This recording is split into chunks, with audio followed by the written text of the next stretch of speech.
Are you a vegan struggling in a non-vegan household? I have 5 great tips for you to try out in this video.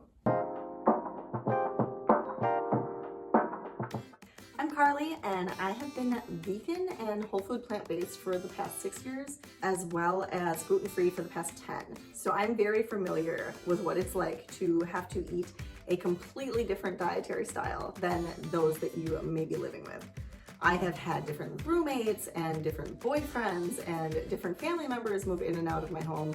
So I have had to deal with a lot of variability and a lot of inconsistency when it comes to my household and the dietary choices that come through it. So I hope these tips are helpful. Let's get right into it. The first thing you want to think about is whether or not the people you live with have been explained as to why it is that you have chose this dietary style. Is it because of health reasons? Is it because of ethical reasons? You know, you are uncomfortable torturing and harming animals in the process of your existence? Or is it because of environmental reasons? Are you very much concerned about the way that our animal husbandry has been impacting our fresh water supply and our deforestation tactics? Let them know exactly why it is that you have chosen this path.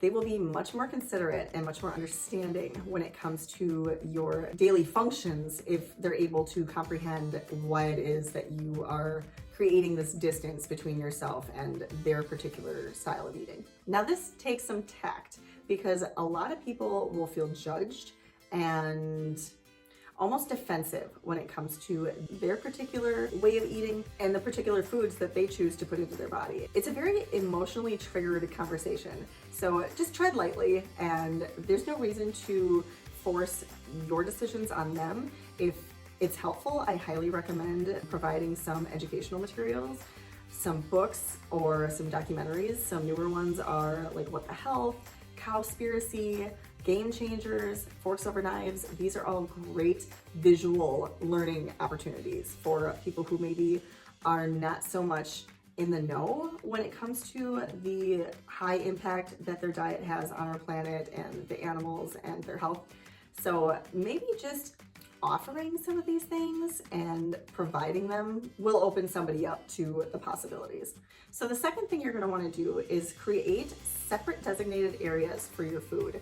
So this is going to be a separate place in the fridge, maybe a drawer or a couple drawers or a specific level. And then you're going to need the same designation in the freezer, maybe to a lesser extent because things in the freezer tend to be stored in containers. So that can be a little more jumbled.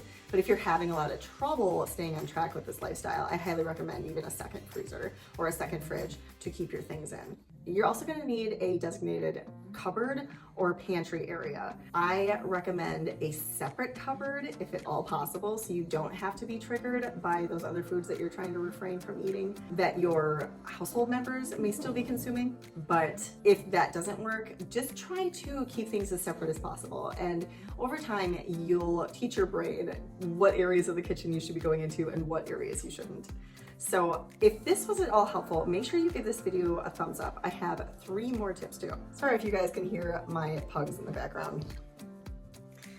They love the sunshine and they are super noisy. They've got those little snouts that make it difficult for them to breathe. So I apologize for that. So the third thing you're gonna wanna do is make sure you are able to work around each other's schedules, at least to the best extent possible. This isn't always perfect. Lots of us have 9-to-5 jobs that we get home and we wanna eat right away. So this might take some practice and getting used to, but eventually you'll find a pattern that works out for all parties. What my boyfriend and I do is we find specific time frames in the day where we are able to utilize our itty bitty kitchen at the moment. We lost our home during COVID and it's been just a big mess trying to find a place to live while we find a place to relocate more permanently. So I'm gonna apologize for my hideous kitchen in this video because I know if you guys have seen my videos, you've seen this kitchen. In our old home, in our larger kitchen, we were able to completely split up and prep food at the same time because he would be on one half of the kitchen and I would be on the other half of the kitchen. But now that we have smaller quarters, it's just a lot safer for me to prep and consume my food away from his prepping and cooking. I suffer from an autoimmune disease, so I have to be very careful about gluten contamination. If you want to know more about celiac disease and my diagnosis, symptoms, and how I went about reversing it, make sure you check out this video here. But again, you don't necessarily have to prep and make your food at separate times of the day than the other members of your household. This might not be an option. It's just super helpful if you do have the option to take advantage of it, because then there's no cross-contamination, there's no awkwardness, there's no judgment. It's just getting it done and out of the way, and it's being considerate for one another. You're sharing a home together. You're gonna want your food preparation and cooking to be copacetic.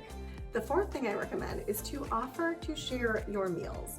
The more healthy, vegan, whole food, plant-based, whatever it is that you're preparing and whatever dietary plan it is that you're following, it's helpful to offer these gestures to the other members of your household to make them feel more involved and more welcome, you know, as opposed to shutting people out and keeping this a completely separate venture. If people enjoy your food, all the better for our planet, our health, our animals. So just something to keep in mind. I have kind of an extra 4.5 tip right here. Make sure you do all of your grocery shopping and meal planning separately. Now, this doesn't have to be 100% separate. I mean, obviously, everybody eats vegetables, everybody eats potatoes. You can still be buying these more well-preferred and these more well-accepted foods. But for the most part, in my household, throughout these past 6 years, I have been doing my own grocery shopping and my own meal planning. I know eating together as a household is a lost practice in my culture, and maybe someday I'll get to experience that, but it just is not convenient, and it doesn't really work for my family. We enjoy our meals separately, and there's nothing wrong with that. I'm not hungry when you're hungry, so I'm gonna eat my food now, and you can eat your food when you're hungry. You know, it's not something that I've ever been able to stay consistent with. The fifth tip is to have a non-judgmental, non-confrontational attitude about this. So just lead by example. You know, I know you just want to shout to the rooftops about this diet and how many benefits it can provide for people, especially for those that you love, that you're probably sharing a home with. But the truth of the matter is, nobody wants to hear it. And it's sad, but it's true. People are going to judge you. They're going to feel attacked or judged themselves, and it's just best to lead by example. So go about your day, eat the food that you eat, prepare it the way you prepare it, and just keep that excitement to yourself as much as possible. I promise you it will bite you in the butt if you try to do it the other way around, because when I was first able to overcome my health issues and my mental health issues and my energy problems and a whole slew of problems related to my diet with this whole food plant-based lifestyle, I wanted everybody to know, especially those that I held closest to me. If you have tried this, you probably know what I'm talking about. So make sure you leave comments below on how that turned out for you. I'd love to hear your strategies if it was successful. But from what I have experienced is that all you can really do is offer those who are interested educational materials and resources, if in fact they want to learn. If they don't ask, don't bother. So I hope this video was helpful. If you enjoy learning about whole food plant-based nutrition, make sure you subscribe to my channel, and I will see you guys in the next video.